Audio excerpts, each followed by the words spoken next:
3, 2, 1. Wow!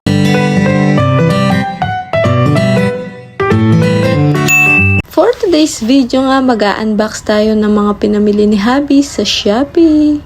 Let's go! First ko ngang inopen itong tornado map from Joyboss. Grabe, ang ganda ng quality. At meron na din siyang kasamang extra cloth at madali lang siyang i-assemble. In fairness kay Habi, may taste din pagdating sa gamit. Joyboss.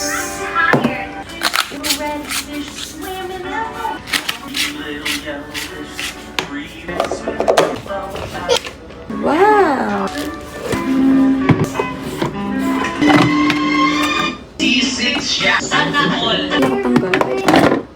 Sinample-sample ko pa nga dyan kung okay ba siyang gamitin. Pero I think okay na okay naman. Ang gaan lang din niyang hawakan. Tapos yung kinaganda pa nito, nakahiwalay yung malinis na tubig sa maduming tubig. Oh, 'di ba? San ka pa? Joyboss ka na. Charot. Kaya for me, ox na ox to. Good ka dito, asawa ko.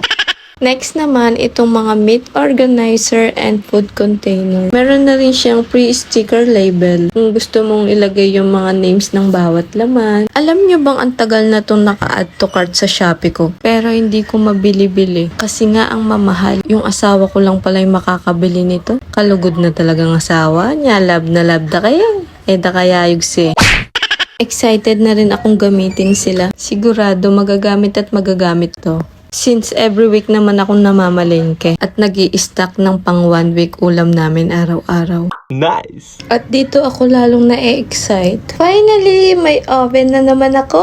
From Simplas! Makakapag-bake na naman tayo ulit. Dahil nga sa sobrang laki ng box, dito ko na lang sa lapag in-unbox. Pero pagkatapos ko tinanggal, bumalik din ako sa mesa. O diba? Pagod-pagod lang. Kapagal na rugo balon daw na The Explorer. Suggest naman kayo kung ano yung masarap na i-bake nang mabinyagan na yung oven na to.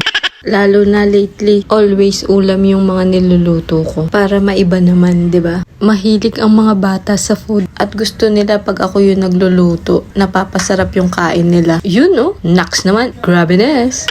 And lastly, itong Simplas din na 3-in-1, may blender na, food processor, grinder, and chopper. O diba? 4-in-1 pala. Charot. Grabiness talaga. All in all, 100% good quality talaga sila. Yun nga lang, medyo pricey. Pero, sa quality, hinding-hindi ka magsisisi. Yummy! Nagustuhan ko nga lahat. Wala ka man may itatapon. Grabe ya talaga yung asawa ko. Iba din talaga yung taste ni Habi pagdating sa mga gamit. Quality na quality. Heavy duty. Thank you sa asawa ko sa advance gift kahit wala namang okasyon. Thank you, Papa! Happy wife! Happy life! So yun lang. Thank you for watching. Bye!